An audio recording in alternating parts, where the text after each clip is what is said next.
Hello दोस्तों। तो स्वागत है आपका। आज हम देखेंगे राजनीतिक विज्ञान का क्वेश्चन पेपर, जो सैंपल पेपर उत्तराखंड बोर्ड ने अपनी वेबसाइट पे डाला है। लास्ट टाइम की अपेक्षा इस बार अगर आप देखेंगे तो इस बार सिर्फ 26 क्वेश्चन है। पिछली बार हमारे पास 28 क्वेश्चन हुआ करते थे। इस बार इन्होंने गाइडलाइन दी है कि सभी प्रश्न अनिवार्य हैं। ठीक है। और जो भी क्वेश्चन इनके सामने, इस बार एक मेजर चेंज ये आया है कि एक नंबर का जो क्वेश्चन है, इसी में इन्होंने बहुत सारे बहुविकल्पीय प्रश्न दे दिए हैं। साथ ही हम जब आगे देखेंगे तो पता चलेगा। और इसके साथ फिर उसके बाद क्वेश्चन नंबर 2 से 7 तक फिर निश्चित उत्तरीय है। ये भी सिर्फ एक ही नंबर के क्वेश्चन है। तो बहुविकल्पीय और ये जो एक नंबर के क्वेश्चन है, ये 1 से 7 तक इन्होंने कर दिए। इसके बाद 8 से 12 2 नंबर का 40 शब्दों में, और उसके बाद फिर और क्वेश्चन है। इस वीडियो में हम सिर्फ पहले और 2 से 7 तक क्वेश्चन को ही देखेंगे। तो चलिए आगे देखते हैं।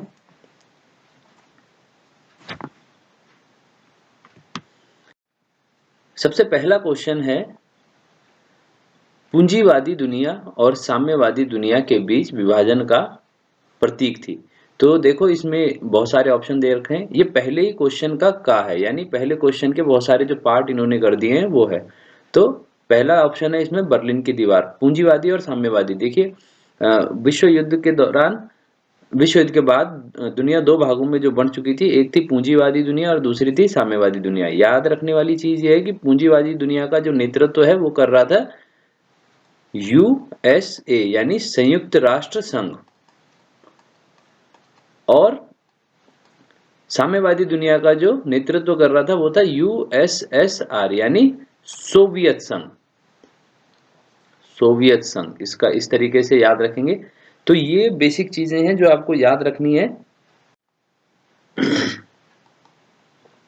अब आ जाते हैं क्वेश्चन पे कि पूंजीवादी और साम्यवादी दुनिया के बीच विभाजन का प्रतीक थी। तो इसका आंसर है बर्लिन की दीवार, क्योंकि चीन की दीवार से कोई इसका लेना देना डायरेक्ट नहीं है। शॉक थेरेपी एक जब हम साम्यवादी दुनिया या यूएसएसआर के बारे में पढ़ते हैं तब हमें पता चलता है कि एक उपयोगी तत्व था उसमें शॉक थेरेपी, जिसका इस्तेमाल किया गया था, और जिससे कि साम्यवादी दुनिया को पूंजीवादी दुनिया की तरफ ले जाया जा सके। तो ये शॉक थेरेपी था, लेकिन इसका आंसर है बर्लिन की दीवार। अच्छा, क्वेश्चन ये भी आ सकता है कि बर्लिन की दीवार कितने मतलब जो दो भागों में बटी थी वो कौन सा दो भाग थे। अब एक आता है ऑप्शन नॉर्थ साउथ, यानी उत्तर और दक्षिण में, या फिर पूरब और पश्चिम में। तो आंसर इसका होगा पूरब और पश्चिम। तो पश्चिमी बर्लिन और पूर्वी बर्लिन। तो पूर्वी बर्लिन जो था उसके ऊपर, पूर्वी बर्लिन के ऊपर जो दबदबा था वो था साम्यवादी विचारधारा का, यानी यूएसएसआर यानी सोवियत संघ। और पूंजीवादी जो दुनिया है इसका दबदबा था पश्चिमी बर्लिन। तो ये समझने वाली और याद रखने वाली चीज है पहले क्वेश्चन से। नेक्स्ट आता है आपका यूरोपीय संघ। ये एक इंपॉर्टेंट है, यूरोपीय संघ। यूरोपीय संघ के गठन के लिए मैस्ट्रिक्ट संधि हुई थी। तो एक होता है, एक शब्द आता है, कई बार क्वेश्चन को घुमा देते हैं एक नंबर में, और ये पिछली बार भी हुआ है। अगर आप मेरा लास्ट वीडियो देखेंगे सैंपल पेपर को लेकर, तो उस सैंपल पेपर से क्वेश्चन घुमा के ही मेन पेपर में दिए गए हैं। मैं मेन पेपर को भी आपको अभी सॉल्व करवाऊंगा। तो मैस्ट्रिक्ट संधि जो है, इसको ट्रीटी ऑफ मैस्ट्रिक्ट भी कहते हैं अंग्रेजी में। इस संधि के बाद ही यूरोपीय संघ का गठन हुआ था। अब यूरोपीय संघ के गठन और मैस्ट्रिक्ट संधि, तो मैस्ट्रिक्ट संधि कब हुई थी? इस मैस्ट्रिक्ट संधि जो है इसको यूरोपियन यूनियन की संधि भी कहते हैं, यूरोपीय संघ की संधि भी कहते हैं। ये हुई थी फरवरी 1992 में, 7 फरवरी 1992 को ये हुई थी। तो ये डेट इंपॉर्टेंट है याद रखने के लिए।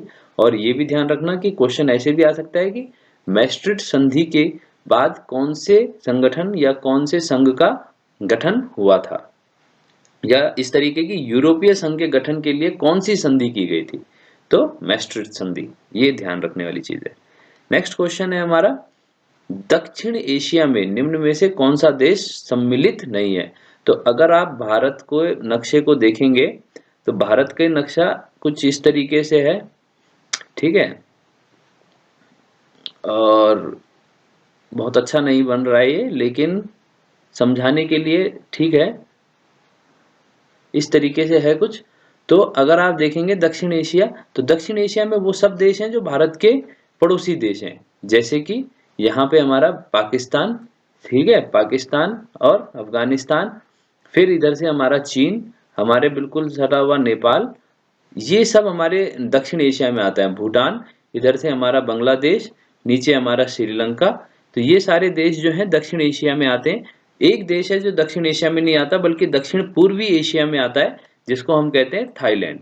तो ये भारत के जो पूर्वोत्तर का हिस्सा है उससे इतर है, तो इसलिए ये दक्षिण पूर्वी एशिया में आता है, जिसको हम, एक संगठन है आसियान, आपने सुना भी होगा इसका नाम, ठीक है, आसियान के नाम से जानते हैं। तो उसका ये सदस्य देश है, ना कि दक्षिण एशिया का। तो इसका उत्तर हो जाएगा थाईलैंड। नेक्स्ट हम देखते हैं तेलुगु भाषा, ठीक है। अब ये भाषा के आधार पे पहला पार्ट में हमें दे रखा है तेलुगु भाषा। तेलुगु भाषा के आधार पर आंध्र प्रदेश राज्य का गठन किस वर्ष किया गया। तो अब आपको ये चीज समझने की जरूरत है। इसमें देखो, इसी क्वेश्चन से कई क्वेश्चन बनते हैं कि आंध्र राज्य या आंध्र प्रदेश राज्य जो राज्य भाषा के आधार पे बना था, और ये भारत का सबसे पहला राज्य था जो भाषा के आधार पे बना था। तो इसका गठन कब किया गया था? सीधी सी उत्तर तो इसका ये है कि 1953 में। लेकिन इससे और जो क्वेश्चन बन सकते हैं कि आंध्रा राज्य में कौन सी भाषा को मतलब प्रभुत्व था किस भाषा का, और किस भाषा के आधार पे इसको बनाया गया था। तो तेलुगु भाषा, ये याद रखने की चीज है। और एक और क्वेश्चन आता है कि राज्य पुनर्गठन आयोग, जिसको हम कहते हैं राज्य पुनर्गठन आयोग, तो ये कब बनाया गया था? राज्य पुनर्गठन आयोग कब बनाया गया था और इसने अपनी सिफारिशें कब दी थी? तो राज्य पुनर्गठन आयोग इसी राज्य के बनने के बाद बनाया गया था 1953 में, और इसकी जो सिफारिशें या जिसको लागू किया गया था ये 1956 में किया गया था। तो ये बहुत जरूरी है, ठीक है। और उसके बाद ही आंध्र प्रदेश में और भी कई हिस्सों को, हैदराबाद रियासत के अलग हिस्सों को और नीचे से मैसूर रियासत के हिस्सों को आंध्र प्रदेश में जोड़ा गया था तेलुगु भाषी लोगों को। तो इस तरीके से ये क्वेश्चन है। नेक्स्ट क्वेश्चन है भारत में किस प्रकार की दलीय प्रणाली है? किस प्रकार की दलीय प्रणाली है? अब देखो, भारत को ये कहा जाता है कि एक दलीय प्रभुत्व वाली प्रणाली है, लेकिन इसका आंसर एक दलीय नहीं है, क्योंकि एक दलीय मतलब होता है जहां पे सिर्फ देश में एक ही पार्टी है। जैसे कि हमारा पड़ोसी देश चीन, चीन में एक ही पार्टी है जिसका नाम है CPC उस समय की, ठीक है। अब इसको PR, इसको इन्होंने, इनका नाम पीपल्स रिपब्लिक ऑफ PRC कर दिया है, पीपल्स रिपब्लिक ऑफ चाइना, ठीक है। लेकिन उस समय था communist party of China, CPC। लेकिन और दो दलीय, जैसे कि हमारे यूरोपीय देशों में, इंग्लैंड में देखने को मिलता है, ठीक है, लेबर पार्टी, लिबरल पार्टी, इस तरीके से जो दो दलीय हैं। तीन दलीय कुछ देश होंगे जहां पे तीन दल हैं, लेकिन हमारे भारत में बहुदलीय हैं, क्योंकि हमारे भारत में हम देखते हैं कि हमारे पास भारतीय राष्ट्रीय Congress INC, Indian national Congress भी है, BJP भी है, भारतीय जनता पार्टी भी है, इसके अलावा हमारे पास SP समाजवादी पार्टी भी है, इसके अलावा हमारे पास BSP बहुजन समाज पार्टी भी है, इसके अलावा हमारे पास CPI communist party of India, Marxist भी है। तो ये बहुत सारे दल हैं। एक नया दल है, नया नया, जिसको हम बोलते हैं आम आदमी पार्टी। तो ये बहुत सारे दल हैं भारत में जो कि एग्जिस्ट करते हैं इसीलिए भारत की जो दलीय व्यवस्था है उसको बहुदलीय प्रणाली कहा गया है। अब आते हैं नेक्स्ट पार्ट में। इसमें देखिए, निम्नलिखित में से कौन से खतरे का नया स्रोत है? अब देखो, खतरे के ये जो पार्ट है हमारा सुरक्षा वाला, इसमें से आया गया है, एक है ऑप्शन आतंकवाद, वैश्विक ताप वृद्धि, वैश्विक निर्धनता, या उपरोक्त सभी। तो इसको समझने के लिए ध्यान से ये देखना होगा कि हमें ऑप्शंस को ध्यान से देखिए। नया पूछा हुआ है कि नया स्रोत कौन सा है। अगर हम पूछें कि पारंपरिक, जो दो भाग होते हैं खतरे के, एक पारंपरिक एक गैर पारंपरिक, या गैर को नए भी बोलते हैं हम। तो नए खतरे, पारंपरिक जो खतरे के स्रोत हैं उसमें क्या है? सबसे बड़ा युद्ध,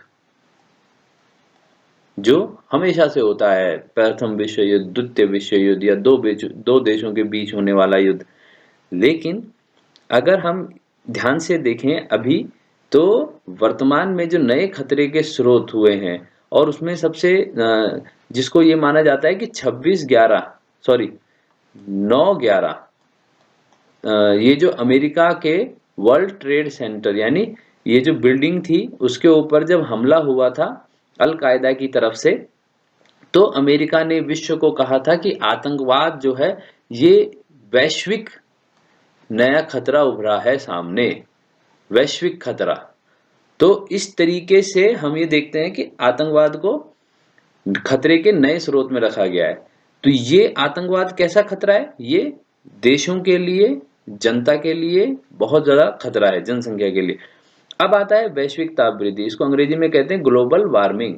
ग्लोबल वार्मिंग मतलब जबकि धरती का तापमान सामान्य से ऊंचा होने लगे, या जिसमें कि लोगों को रहने में बहुत समस्या हो। ये किस कारण होता है?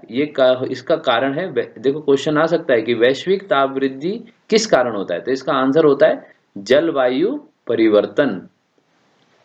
जो जलवायु परिवर्तन है, इसका एक परिणाम है वैश्विक ताप वृद्धि। तो वैश्विक ताप वृद्धि क्या है? ये पर्यावरणीय खतरा है। तो ये भी एक नए प्रकार का खतरा है, जिससे कि विश्व का या धरती का जो तापमान है वो बढ़ता जा रहा है लगातार। और इसको कम करने के लिए हमने बहुत सारे जो न्यायाचार हैं, जो प्रोटोकॉल हैं, उनको हम फॉलो कर रहे हैं। या पेरिस पीस क्लाइमेट ट्रीटी जो है, या क्योटो प्रोटोकॉल जो है, या जो हमने अर्थ समिट किया, इन सब में इसकी बात की गई है कि कहीं इसको कम करने की बात की गई है। तो ये भी आपके पाठ में है, उसको भी ध्यान से पढ़िएगा। अब आता है कि ये खतरे का नया स्रोत है, बिल्कुल है, क्योंकि ये पर्यावरणीय खतरा है।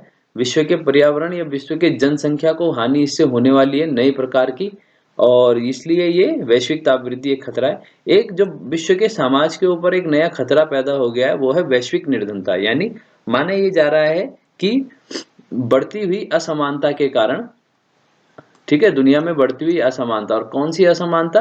यानी आय की असमानता, इनकम इनइक्वालिटी जिसको हम कहते हैं, इसके कारण दुनिया में, समाज में, पूरे विश्व समाज में एक नई प्रकार की खतरा पैदा हो गया है, जिससे कि लोग अपना जो न्यूनतम जीवन स्तर है उसको भी मेंटेन नहीं कर पा रहे हैं, और इसको कहा गया है वैश्विक निर्धनता। इसके बारे में छोटा सा एक पैराग्राफ दे रखा है आपकी किताब में, तो उसको भी पढ़ लीजिए। तो इस हिसाब से अगर हम देखें, आतंकवाद, वैश्विक निर्धनता, वैश्विक तापवृद्धि, ये सभी मिला के आपका आंसर बनाते हैं, इसलिए इसका आंसर हो जाएगा उपरोक्त सभी। अब आ जाता है नेक्स्ट क्वेश्चन, ये बहुत इंपॉर्टेंट है। सन 1975 में संसद के मार्च का नेतृत्व किसने किया था? अब देखिए, ये जो घटना है ये ठीक आपके जो पाठ है 6 नंबर का है शायद, उसमें इमरजेंसी को लेकर है कि भारत में इमरजेंसी, आपातकाल जो था वो लगाया गया था। तो आपातकाल से ठीक पहले की घटना है, और आपातकाल से ठीक पहले की घटना है, तो संसद मार्च जो हो रहा है ये कौन सी सरकार के खिलाफ होगा? ये होगा भारतीय राष्ट्रीय कांग्रेस, और कांग्रेस की कौन सी नेता के खिलाफ होगा? तो ये होगा, देखो क्वेश्चन कितना अच्छा घुमाते हैं ये, कि ये अब मतलब कुछ भी क्वेश्चन ये बना सकते हैं कि संसद मार्च का इसमें पूछ लिया इन्होंने कि नेतृत्व किसने किया था, तो ये भी पूछ सकते हैं कि संसद मार्च जो 1975 में हुआ था वो किसके खिलाफ हुआ था? तो वो हुआ था इंदिरा गांधी के खिलाफ, यानी इंदिरा गांधी की सरकार के खिलाफ ये हुआ था। अब आता है क्वेश्चन कि ये किया किसने था? तो किया किसने था? ये जयप्रकाश नारायण ने किया था संसद मार्च, ठीक है। और इसी के ठीक बाद, क्योंकि इसमें जयप्रकाश नारायण ने जब रामलीला मैदान में अपना प्रदर्शन किया था, और ये जयप्रकाश नारायण बिहार से चले थे, तो इन्होंने ये दिखाया था कि मतलब भारत के जो सरकारी कर्मचारी थे, सरकारी सेवक थे, और यहाँ तक कि आर्मी को, पुलिस फोर्स को ये कहा था कि आप सरकार की बात को मानना बंद कर दें, क्योंकि सरकार आपके पक्ष में या सरकार जो है जनता का हित नहीं देख रही है, इस तरीके से कुछ कहा था, जिसको बाद में इंदिरा गांधी ने इमरजेंसी या आपातकाल लगाने के लिए भी एक कारण बताया था कि ऐसी बातें देश में होने लगी थी जिससे देश को आंतरिक रूप से खतरा था। तो आपातकाल को लगने से ठीक पहले की ये घटना है, ठीक है। अगर आपसे पूछा जाए कि आपातकाल कब लगा था, इसी से जुड़ा हुआ क्वेश्चन है। तो देखिए, ये जो संसद मार्च 1975 का है, ठीक इसके बाद ये आपातकाल जो लगाया गया था वो जून में लगा दिया गया था, जून 1975 में। और कब तक चला था ये चला था मार्च, ठीक है, मार्च 1977 तक। तो लगभग ये 21 महीनों तक ये आपातकाल चला, यानी 1.5 साल से थोड़ा सा ज्यादा। और उसके बाद नई सरकार बनी थी चुनाव के बाद, तब ये व्यक्ति प्रासंगिक हो जाएंगे वहां पे। इसलिए इस पूरे एक क्वेश्चन को, बहुत सारे क्वेश्चन इसमें बनते हैं, तो अच्छे से समझिए इसको। अगला आता है राजीव गांधी और आसू। आसू है ये AASU, all Assam student union, ठीक है। तो जितने भी असम के स्टूडेंट यूनियन है उसके बीच एक समझौता हुआ था। तो ये किस वर्ष हुआ था? तो समझने की चीज ये है कि आसू और असम की स्टूडेंट यूनियन के बीच 1985 में समझौता हुआ था। अच्छा, ये समझौता हुआ किस लिए था? इसमें लोगों के बीच समस्या क्या थी? समस्या ये थी कि असम में 1971 जो भारत और बांग्लादेश या भारत पाकिस्तान, पूर्वी पाकिस्तान का जब युद्ध हुआ था, तो उस समय बहुत सारे बांग्लादेश के लोग असम में आ गए थे। वर्तमान के बांग्लादेश के लोग, उस समय के पूर्वी पाकिस्तान के लोग असम में आ गए थे। और असम के लोगों को वहाँ की नौकरियों में, वहाँ के जो उनके हथकरघा हैं, जो हाथ से काम करने वाले लोग हैं, उसमें उन्होंने अपना आप को स्थापित कर लिया था, जिसकी वजह से असम की जो मूल जनसंख्या है उनको वहाँ पे नौकरियां नहीं मिल पा रही थी, वो काम नहीं कर पा रहे थे सही ढंग से, उनको रोजगार की समस्या हो गई थी। और वो अपने ही क्षेत्र में एक माइनॉरिटी जिसको हम कहते हैं वो बन गए थे। तो इस कारण भी असम के लोगों ने ये विरोध किया था। तो क्वेश्चन आ सकता है कि असम के लोगों का विरोध किस कारण था? अगर आपको कहा जाए कि भारत के नक्शे में असम को दिखाइए, तो कहाँ पे आप दिखाएंगे? तो इसका भी एक प्रैक्टिस कर लीजिए, क्योंकि कई बार नक्शे में भी ये क्वेश्चन आ जाता है। अच्छा, वैसे अगर नक्शा नहीं, हो सकता है कि नक्शा पूछ लें वो, लेकिन अगर नहीं पूछते हैं तो अलग बात है। इसके अलावा राजीव गांधी के अपने कार्यकाल के दौरान, क्योंकि उनका कार्यकाल बहुत छोटा रहा, 1984 में जब इंदिरा गांधी की हत्या कर दी गई, उसके तुरंत बाद राजीव गांधी प्रधानमंत्री बने और 1989 तक इनकी सरकार चली। तो इस बीच इन्होंने बहुत सारे समझौते किए, उसमें से एक था राजीव गांधी और आसू का बीच समझौता। एक समझौता इन्होंने किया था 85 में ही, जिसको कहा जाता है राजीव गांधी और हरचंद लोंगवाल। एक हरचंद लोंगवाल थे, इनके बीच समझौता हुआ था। लोंगवाल जो थे ये कहाँ के थे? ये पंजाब के थे, ठीक है। और ये समझौता 1985 में ही हुआ था। ये बहुत इंपॉर्टेंट है, इसकी डेट पूछ सकता है। जब वो राजीव गांधी और आसू को पूछ सकता है, तो इस बार वो राजीव गांधी और लोंगोवाल समझौता पूछ सकता है कि कब हुआ था। तो 1985 है। एक हुआ था राजीव गांधी ने श्रीलंका के साथ एक समझौता किया था। तो श्रीलंका के साथ जो समझौता किया था वो 1987 में किया था। ये सारी डेट यहाँ पे दे रखी हैं। इन डेट्स की इंपॉर्टेंस यही है, उन्होंने हिंट दे रखा है कि आपको कुछ भी पूछा जा सकता है। इसको हम शांति समझौता भी कहते हैं, जिसके बाद, ठीक है, हमने अपनी सेना को श्रीलंका से वापस बुला लिया था। जो हमने पढ़ा था कि LTTE की जो समस्या थी, लिट्टे की, तो उस समस्या के दौरान जो हमने वहां पे अपने सैनिक भेजे थे, और इस तरीके से ये बहुत सारी चीजें हैं जो बाद में आपको डिस्कस करूंगा मैं। तो ये हमने अपनी सेना को वहां से वापस बुला लिया था। तो ये यहाँ पे एक इंपॉर्टेंट क्वेश्चन पार्ट है। आगे देखते हैं। अगला जो क्वेश्चन है ये एक नए टाइप का क्वेश्चन है, जो अब मतलब आपके क्वेश्चन पेपर में आने लगा है। और ये क्वेश्चन जो ऐसा है, ये आगे जाके आप कॉम्पिटिटिव एग्जाम कोई भी देंगे वो आने लगा है। तो इसमें देखो इस क्वेश्चन को दो भागों में बांटा गया है, ठीक है। ये जो दो भाग हैं वो पहले ही क्वेश्चन, फर्स्ट क्वेश्चन के दो लास्ट के दो भाग हैं। इसमें कहा गया है कि आपको एक अभिकथन ए दिया गया है और जिसका कारण रीजन, मतलब ए फॉर वो होता है असर्शन, और उसका कारण मतलब रीजन आर, इसीलिए ए और आर लिखा गया है। और उसके आधार पे उन्होंने चार ऑप्शन दिए हैं आपको, उसमें से आपको बताना है कि क्या ये सही है क्या नहीं। तो अभिकथन और कारण का ये क्वेश्चन है। इसमें ऑप्शन हर जगह यही चार होते हैं, इन चारों के, और इन चारों के लिए दो स्टेटमेंट दी जाती हैं। तो आपको इन दो स्टेटमेंट को पढ़ के ये देखना है और उसके आधार पे इन चार में से कोई एक ऑप्शन को टिक करना है। बच्चे समझ ही नहीं पाते कई बार कि कौन सा सही है क्या नहीं है। तो अब है पढ़ना, ये है पहले कि वैश्वीकरण एक बहुआयामी प्रक्रिया है। बिल्कुल सही बात है, बहुआयामी है, ठीक है। वैश्वीकरण के अंदर सामाजिक भी है, राजनीतिक भी है, आर्थिक भी है, ठीक है, सांस्कृतिक भी है। तो बहुआयामी प्रक्रिया है, बिल्कुल सही है।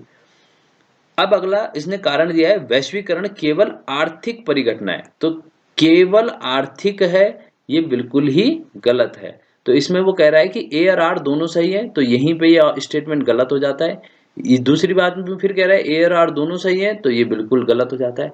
अब तीसरा है ए सही है परंतु आर गलत है, तो यहाँ पे ये बिल्कुल सही है।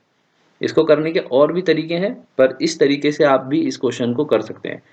अगला है नेक्स्ट क्वेश्चन, भारत ने महाशक्तियों पर व्यापक परमाणु निशस्त्रीकरण के लिए जोर दिया। तो ये जो डिसआर्मामेंट जिसको हम कहते हैं पर जोर दिया, लेकिन फिर भी भारत ने एनपीटी, जब एनपीटी का जिक्र आ गया तो आपको पता होना चाहिए कि एनपीटी की फुल फॉर्म क्या है। तो एनपीटी को अंग्रेजी में कहते हैं नॉन प्रोलिफरेशन ट्रीटी, यानी मैं भूल रहा हूं थोड़ा सा। तो नॉन प्रोलिफरेशन ट्रीटी अंग्रेजी में इसको कहते हैं, और ये निशस्त्रीकरण के लिए है, जब परमाणु अस्त्र को खत्म करने के लिए है या परमाणु अस्त्रों का रोक देने के लिए है उसके इस्तेमाल को। इसी के साथ एक है सीटीबीटी, सीटीबीटी मतलब कॉम्प्रिहेंसिव टेस्ट बैन ट्रीटी। तो इन दोनों पे हस्ताक्षर करने से इनकार कर दिया। ये दोनों जो संधियां हैं, ये दोनों जो निशस्त्रीकरण के लिए जो अपनाई गई तरीके हैं, इन दोनों पे हस्ताक्षर करने से भारत ने मना कर दिया। ये बिल्कुल सही स्टेटमेंट है, भारत ने दोनों पे मना कर दिया है। अब वो जानते हैं, ये कह रहा है कि कारण क्या है। अब ये जो कारण बता रहा है, कारण है कि एनपीटी और सीबीटी सीटीबीटी विशेष रूप से गैर परमाणु शक्तियों पर लागू होती हैं। तो ये भी बिल्कुल सही है, जो देशों ने परमाणु शक्तियों हासिल कर ली है उन पे ये लागू नहीं होती, बल्कि जो देश अभी परमाणु शक्ति संपन्न नहीं है उन पे ये लागू होता है। तो देखिए कितनी भेदभावपूर्ण है। और परमाणु शक्ति संपन्न 5 शक्तियों के एकाधिकार को वैध बनाती हैं, और वो कहते हैं कि जिसने इन्हीं संधियों के कारण ये बताया गया है कि जिन देशों ने परमाणु शक्ति अर्जित कर ली है वो वैसे ही रहेंगे, लेकिन जो देश जो परमाणु शक्तियों का इस्तेमाल नहीं कर पाए हैं वो कभी भी अपने देश में प्रशिक्षण नहीं करेंगे। तो ये बिल्कुल सही है कारण इसका, ठीक है। तो इसमें हम कह सकते हैं कि ए तथा आर दोनों सही है और आर ए का सही व्याख्या करता है। तो यहाँ पे ये क्वेश्चन एक नंबर के जो ऑप्शन वाले हैं वो खत्म हो जाते हैं। अब जो क्वेश्चन आएंगे वो एक नंबर के सीधा लिखने वाले हैं या एक शब्द वाले हैं। अब देखते हैं हम, संयुक्त राष्ट्र संघ के वर्तमान महासचिव कौन है। अब आ जाता है संयुक्त राष्ट्र संघ। तो संयुक्त राष्ट्र संघ के वर्तमान महासचिव का नाम है एंटोनियो, ठीक है। अंग्रेजी में इनका नाम है एंटोनियो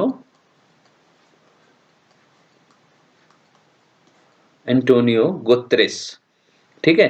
क्वेश्चन ये भी आ सकता है कि संयुक्त राष्ट्र संघ के वर्तमान महासचिव कौन से नंबर के महासचिव हैं अभी। तो ये है 9वें अभी तक, ठीक है। और ये कब से हैं, ये हैं 2017 से। तो अब देखिए ये 17 से कंटिन्यू है और आज 2025 में जब ये वीडियो बन रहा है तभी भी यही है। अगला क्वेश्चन आता है, इसी में ये पूछा जा सकता है कि इससे पहले कौन थे? ठीक है, तो इससे पहले थे बान की मून। बान की मून ये दक्षिण कोरिया के थे। और हाँ, इसके में ये भी पूछा जा सकता है कि एंटोनियो गुतेरेस कौन से देश से हैं? तो ये पुर्तगाल से हैं, पुर्तगाल देश से हैं। ये भी पूछा जा सकता है कि प्रथम कौन थे, क्योंकि आपके किताब में पूरी लिस्ट दे रखी है पहले से आखिर तक। तो प्रथम थे हमारे त्रिगवे ली। ठीक है, त्रिगवे त्रिगवे ली, तो ये पहले थे। ठीक है, तो इतने सारे क्वेश्चन एक ही क्वेश्चन से बन सकते हैं। आपको ये सारे क्वेश्चनों को ध्यान में रखते हुए ये पढ़ाई करनी है। अगला आता है आपका क्वेश्चन, पृथ्वी सम्मेलन सन 1952 में कहाँ आयोजित किया गया? तो पृथ्वी सम्मेलन अंग्रेजी में इसे कहते हैं अर्थ समिट। ठीक है, ये पर्यावरण को लेकर चिंताओं को पहली बार वैश्विक सम्मेलन था। पर्यावरण की चिंताओं को लेकर पहला वैश्विक सम्मेलन था। 1992 में ये हुआ था। ये सारी चीजें याद रखना कि कहाँ कब हुआ था, कौन से देश में हुआ था। तो ये हुआ था ब्राजील। ठीक है, और ब्राजील की राजधानी एक शहर है जिसका नाम है रियो, रियो डी जेनेरियो।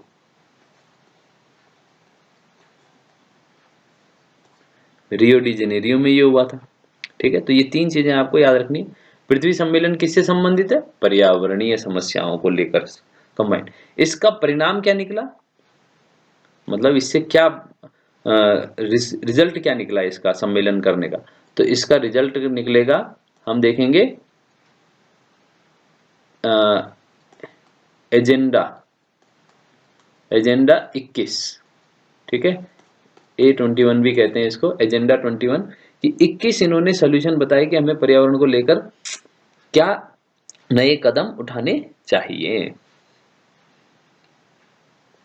अगला क्वेश्चन है, ये देखिए, ये क्वेश्चन पिछली बार भी एक इसी तरीके से आया था। तो आप देखेंगे कि पिछली बार का जो पेपर है, जो सैंपल पेपर हमने सॉल्व किया है, उसी से 2024 का मेन पेपर में बहुत सारे क्वेश्चन आ रखे हैं।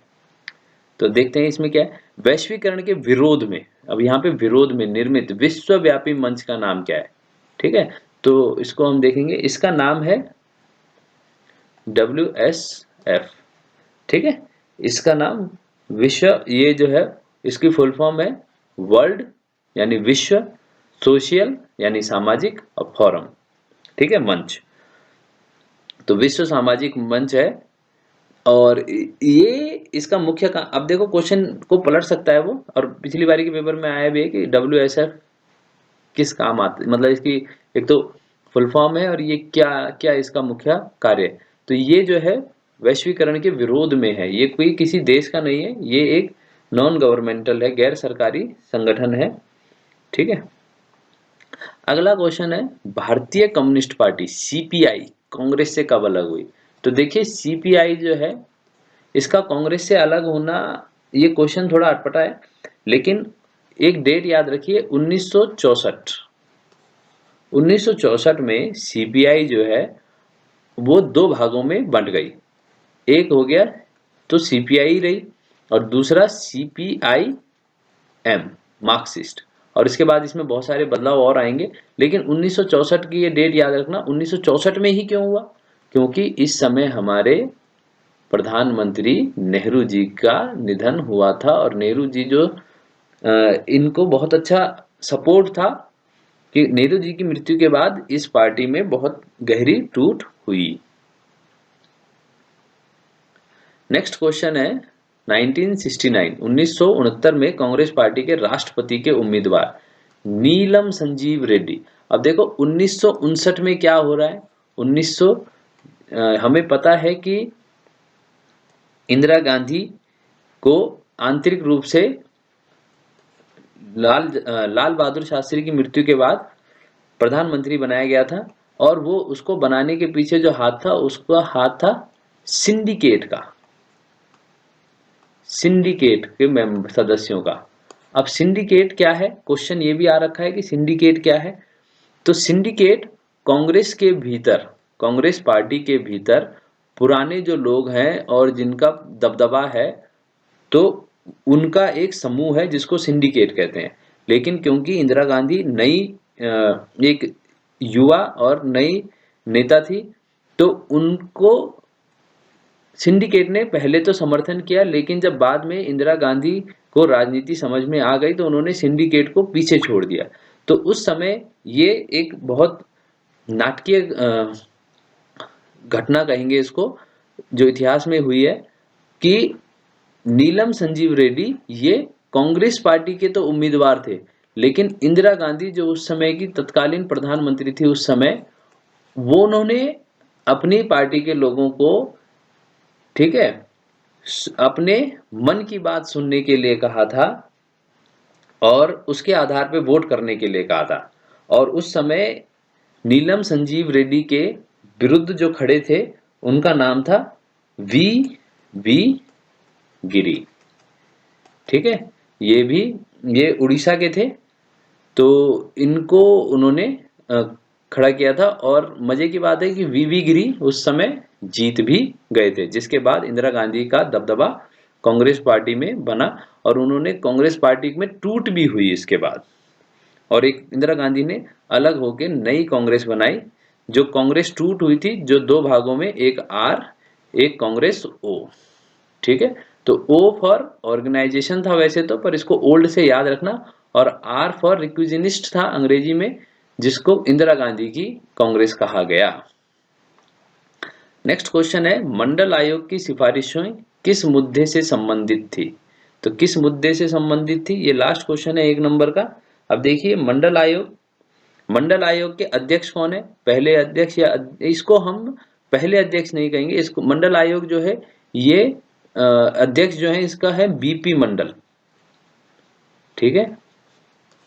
जो जनता पार्टी की जो सरकार बनी थी, उन्होंने इसका गठन किया था, ठीक है। और इसके मुद्दा क्या था इसका था कि भारत में जो आरक्षण अभी तक एससी अनुसूचित जाति और एसटी अनुसूचित जनजाति को दिया जाता है, इसके अलावा भी बहुत सारी ऐसे लोग हैं, ऐसे वर्ग हैं जिनमें बहुत ज्यादा पिछड़ापन है, जिनको आरक्षण की जरूरत है। और इसलिए पूरे भारत में इसको इस मुद्दे पे ये बात हुई थी। तो इसमें क्या है, इसके बाद इसकी सिफारिशों में आया कि एक अन्य पिछड़ा वर्ग, अदर बैकवर्ड क्लासेस नाम का एक शब्द का जन्म हुआ, जिसमें यह बताया गया कि भारत में ऐसे भी बहुत सारे लोग हैं जो कि क्षेत्र में बहुत पिछड़े हुए हैं, भले ही उनकी जाति बहुत आगे है, ठीक है। तो उन लोगों को भी आरक्षण दिया जाता चाहिए। और इसके आधार पे बहुत बड़ा आंदोलन शुरू हुआ, बहुत राजनीति हुई, कई पार्टियों का जन्म हुआ। तो इसमें से एक पार्टी हमारी जो मतलब मुख्य उस पे आई, जिसमें समाजवादी पार्टी है, ठीक है ना, बीएसपी है, बहुजन समाज पार्टी है, और ऐसे बहुत सारे दल, क्षेत्रीय दल भी आए उस समय। तो ये थी, तो इनका में मुख्य जो मुद्दा है वो क्या है, आरक्षण। और आरक्षण किसके लिए? ओबीसीज, अन्य पिछड़ा वर्ग के लिए। चलिए 2 नंबर के ये जो 2 क्वेश्चन है, पूर्वीय सोवियत संघ में कौन कौन से देश यूरोपीय संघ में शामिल हुए, इनको हम आगे देखेंगे, ठीक है। वीटो क्या है, ये क्या है, इसको हम अगले वीडियो में देखेंगे। तो यहाँ तक जो 1 नंबर का क्वेश्चन है, जो आपने बिल्कुल एकदम टू द पॉइंट लिखना है, एक शब्द में लिखना है, एक लाइन में लिखना है, उसको बहुत अच्छे से समझिएगा, ठीक है। धन्यवाद।